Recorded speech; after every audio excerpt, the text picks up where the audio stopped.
Maayong buntag. Kadlawon pa dahil ni siya, guys.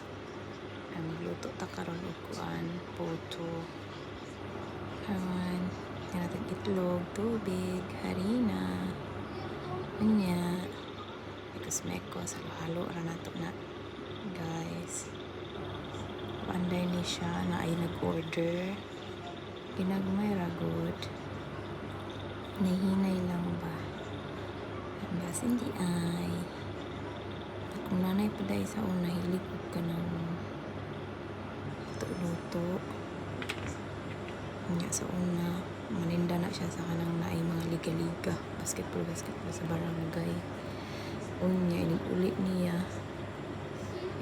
niya kay si tatay ang suko. Nga, si tatay pinako, gikan og laag nga inig-abot ubog. Nga, mangita sa akong inahan. Nga, wala akong inahan. Suko. Muna nga kung nanay, nagkaugma na pauntay liga. Di na lang maninda kay samok mo na kong amahan. Nasuko man. So, karon kani akong manghod. Hilig ang luto-luto.